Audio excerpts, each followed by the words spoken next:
নমস্কার, আমি সঞ্চিতা। আমার একটি নতুন দিনের গল্পের সাথে আপনাদের সবাইকে আরও একবার স্বাগত জানিয়ে আজকের ব্লগটি শুরু করছি। আজ বুধবার, আজ একটু সকাল সকালই ঘুম থেকে উঠেছি। আজ আমার মা বাড়িতে আছে, তাই মনের একটা জোর ছিল যে আজকের দিনটা বেশ ভালোই যাবে, তাই আনন্দের সাথে আজকের দিনটা শুরু করলাম। আমার মা বাড়িতে থাকলে শুধু যে আমার একার আনন্দ হয় ব্যাপারটা ঠিক তা না, আমার পাপানেরও খুব আনন্দ হয়। আমিও সারাদিন একটু কথা বলার একজন সঙ্গী পাই, আর আমার পাপানও সারাটা দিন খেলার জন্য একজন সঙ্গী পায়। সারাটা দিন তো পাপান আর আমি দুজনের মতন করেই সময়টা কাটাই। দিন শেষে পাপানেরও যেমন একটু বিরক্ত প্রকাশ করে, কিন্তু আমি তো বুঝতে পারি আমারও তো একটু বিরক্ত লাগে যে সারাটা দিন বাড়িতে একা একা আর দুইজন মিলে কত কিছু করব। মা থাকলে বেশ অনেক গল্পও করা যায়, কথা বলতে বলতে সারাটা দিন যে কিভাবে পার হয়ে যায় সেটাও বুঝতে পারি না। আর আমার পাপানও বেশ সারাটা দিন ও দিদনের সাথে খেলাধুলা করে, ও আমার মা ওকে আবার একটু স্নান করিয়ে দেয়, ও আজকের দিনটা বেশ এনজয় করবে। পাপানের যেহেতু 2 বছর বয়স হয়ে গেছে, তো ওকে এখন একটু ব্রাশ করানো অভ্যাস করাচ্ছি, কারণ নয়তো পরে ব্রাশ করতে চাইবে না একদম। আর আমার পাপানও কিন্তু ব্রাশ করতে বেশ পছন্দ করে, ও তো রাত্রেবেলা মাঝে মাঝে ব্রাশ চাইবে, আবার বলবে যে ওর মুখটা একটুখানি ধুয়ে দিতে। আমার প্রত্যেক দিন সকালটা ঠিক এইভাবেই শুরু হয়। মাঝে মাঝে একটু লেট হয়ে যায়, একটু না আমার অনেকটাই লেট হয়ে যায়, কিন্তু ঘুম থেকে উঠে সবার ফার্স্ট কাজ আমার এটাই থাকে। সত্যি ভাবতেই অবাক লাগে না, মেয়েদের জীবনটা সত্যি বড্ড বৈচিত্র্যময়। একটা সময় ছিল যখন ল্যাদ খেতে খেতে সারাটা দিন পার করে দিতাম আমি। সত্যি কথা, এই করছি তো করছি, নড়ছি তো নড়ছি, কিন্তু এখন সময়ের সাথে দৌড়েই পারা যায় না। ঘুম থেকে ওঠার সাথে সাথে মাথায় শুধু ঘুরতে থাকে কোনটা ছেড়ে কোনটা করব। আর সারাদিন মনে হয় যেন 24 ঘন্টার বদলে যদি ভগবান 48 ঘন্টা যদি দিত, তাহলে মনে হয় যেন কাজটা একটু কমপ্লিট করতে পারতাম। যাই হোক, সকালবেলার টুকিটাকি কাজ বাস্ত হয়েই গেছে। আর এদিকে ওই পাপানের ঠাম্মা এই খাবারটা এনে দিল। তো এটার যা অবস্থা, সত্যি বলতে এটা খাওয়ার মতন না, এতটাই ভালো মানে বাজেভাবে এরা রান্না করে। যাই হোক, এটাকে এখানটায় রেখে দিলাম। আর এখন করব একটুখানি চা। সকালবেলা সচরাচর আমরা খুব একটা চা খাই না, আমার শাশুড়ি মাও চা খান না, আর আমিও খাই না। তো মা যেহেতু বাড়িতে, তো আমার মায়ের একটু চা খাওয়ার অভ্যেসটা রয়েছে, তাই একটুখানি চা বসিয়ে দিলাম। এখন সবাই মিলে একটু চা খাবো। আমি না খুব ভালো চা করতে পারি না, এখন মোটামুটি হয়, মোটামুটি খাওয়ার মতন হয়, কিন্তু আমি বিয়ের পরও কিন্তু ভালোভাবে চা করতে পারতাম না।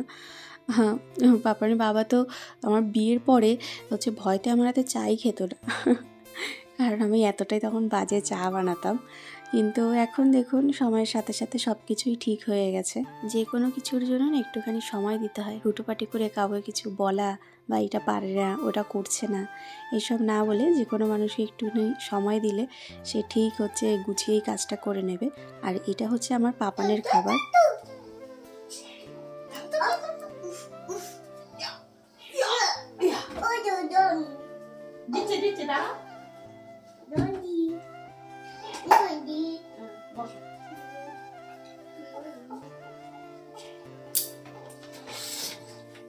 এখন আমরা একটুখানি চাটা খেয়ে নেবো, আর পাপানের সকালবেলার টিফিনটা ওকে করিয়ে দেবো। প্রত্যেক দিন সকালবেলা আমি পাপানকে এটাই খাওয়াই, ডাক্তার এটাই ওকে খাওয়াতে বলেছিল। আগে তো ওকে স্যালাড খাওয়াতাম, তারপরে 2 বছর পর থেকে সেই গ্রুটা খাওয়াতাম, কিন্তু ডাক্তার বারবার বারণ করেছে ওকে এসব না খাওয়াতে। তো ওকে আমি এখন সকালবেলা এগুলোই খাওয়াই। ওর একটা ডেইলি রুটিন আমি খুব তাড়াতাড়ি শেয়ার করব। বাচ্চাদের ডেইলি রুটিন বলে সেরকম কিছুই হয় না, কারণ প্রত্যেকটা দিন কখনোই সমান যায় না। প্রতিটা মায়ের কাছেই একটা বাচ্চাকে নিয়ে একা মানুষ করা এক একটা দিন এক একটা চ্যালেঞ্জের সমান।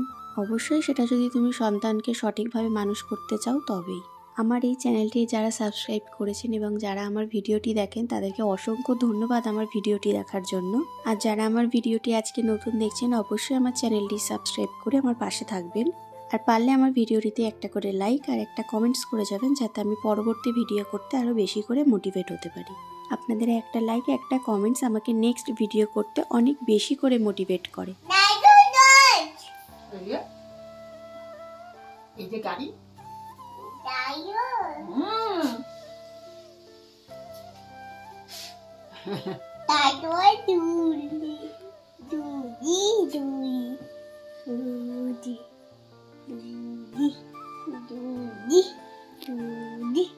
পাপানের খাওয়া দাওয়া শেষে পাপান এখন একটুখানি খেলা করবে ওর দিদুনের সাথে। আর পাপান একা থাকলে ও হচ্ছে এই স্লাইডার, ওর গাড়ি, বল এইসব নিয়ে একটু আধটু খেলাধুলা করে, কিন্তু বেশিরভাগ সময়টা না ও আমার সাথে কাটাতে বেশি পছন্দ করে। আমার সাথে বলা ভুল, ও না সর্বক্ষণ একটা মানুষ চায়, মানে যে তার ওর সাথে সবসময় খেলবে, করবে। ও যখন খুব বিরক্ত হয়ে কান্নাকাটি করে আমার না দেখতে খুবই খারাপ লাগে, কিন্তু কিছু করার নেই। তার মধ্যে দিয়ে যতটা পারি ততটাই ওকে সময় দেওয়ার আমি চেষ্টা করি। আমি যখন ওকে নিয়ে একা থাকি, এই ধরুন ঘর মুছছি বা কোনো কিছু ডাস্টিং করছি বা রান্না করছি, সব কিছুতেই কিন্তু ওকে আমি আমার কাছে রেখে তারপরেই সব কটা কাজবাজ করি। ওটা আমি একদিকে রান্না করছি, ওকে আমি হচ্ছে কিছু একটা দিলাম বা সবজি নিয়েও কিছু একটা খেললো। আর তার থেকেও মেন ব্যাপার হলো যে ওর আশেপাশে কিছু বন্ধুবান্ধব রয়েছে, মানে ওর দিদি, যাদেরকে হচ্ছে ও ভীষণ ভালোবাসে। ও হচ্ছে ওই গেটের ভিতরে দাঁড়িয়ে দাঁড়িয়ে ও সবার সাথে কথা বলবে। একটু এখন নতুন হয়েছে যে মাটি আর জল নিয়ে খেলতে চায়। মাটি তো আমাদের বাড়িতে সেরকম নেই, কিন্তু ওই যে টবে যেটুকখানি মাটি আছে সেইটাকে নিয়েই ও ঘাটাছেড়া করবে। এখন ওইটুকখানি তো ওকে করতে দিতেই হবে, রাগ হই আর যাই হই। যতবারই পরিষ্কার করতে হোক না কেন, বাচ্চা মানুষ কী নিয়েই বা থাকবে, তো সেই ভেবেই ওকে একটুখানি ছেড়ে দিই। তার মধ্যে যখন ওরা আবার আমার কথা একটুখানি মনে পড়বে, এসে একটুখানি আমাকে একটু আদর করে দিয়ে যাবে। এখন তো আগের থেকে আর একটু বড় হয়েছে, কত অঙ্গভঙ্গি শিখে গেছে, তো এইভাবেই আমাদের দুজনের এখন দিনগুলো কাটছে। আপনাদের সাথে গল্প করতে করতে আমার কিন্তু এদিকে প্রায় অনেকগুলো কাজই সেরে ফেলেছি, সব তো আর ক্যামেরার মধ্যে দেখানো সম্ভব না। তো এদিকে পুরো ঘর মুছে একদম ক্লিন করে দিয়েছি, তারপরে আমি চলে যাব কিন্তু স্নান করতে। আজকে একটু ব্যস্ততা রয়েছে, বিকালবেলা বেরোবো। আমরা খাওয়া দাওয়া করে এখন বেরিয়ে পড়েছি, এখন ট্রেন ধরবো। আমরা যাব আজকে একটুখানি গোবরডাঙ্গায়, সামনে যাব হচ্ছে আমরা পিকনিকে, সেই ব্লগও খুব তাড়াতাড়ি আসছে। তো তার জন্যই একটু টুকিটাকি কিছু একটা কেনাকাটি করতে যাব, দেখি কতদূর কি আনতে পারি। ছোটোবেলা থেকে যেহেতু গোবরডাঙ্গা থেকে কেনাকাটি করেছি, তো সেই অভ্যেসটা আমার এখনও গেল না।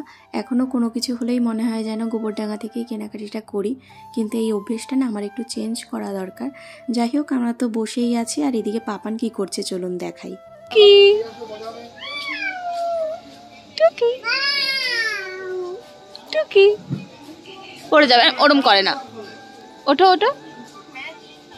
এই যে এইদিকে ওর বাবা যেহেতু আজকে ডিউটিতে গেছিলো, ওর বাবা এসছে, তারপরে আমরা খাওয়া দাওয়া করে বেরিয়েছি।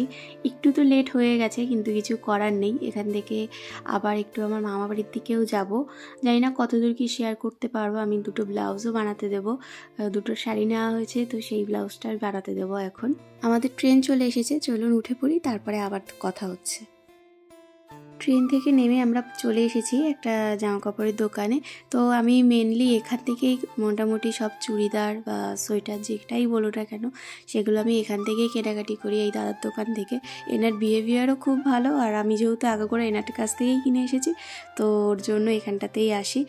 আর এখানটায় এসে আমার এই সোয়েটারটা বেশ পছন্দ হয়েছে, একদম হালকা, মানে দিনের বেলাও পরা যাবে, আবার মানে মোটামুটি সব জায়গাতে এটা পরা যাবে শাড়ি-টাড়ির সাথে। তো এইটা আমার বেশ পছন্দ হয়েছে। অন্যান্য কালারও ছিল, কিন্তু কালোটাই নিলাম, যাতে আমরা দুজনেই মানে অল্টারনেট করে পরতে পারি, আমি আর আমার মা। আর এখানটায় হচ্ছে ওকে একটু জিজ্ঞাসা করে দিচ্ছিলাম যে ওর ভালো লাগছে নাকি, তো ও বললো ওরও খুব পছন্দ হয়েছে। তারপরে আমার জন্য আমি একটা সোয়েটার দেখছিলাম, এই যে এইটা আমার বেশ পছন্দ হয়েছে। ক্যামেরায় অতটা ভালো দেখাচ্ছে না, কিন্তু সামনাসামনি আমার বেশ পছন্দ হয়েছে।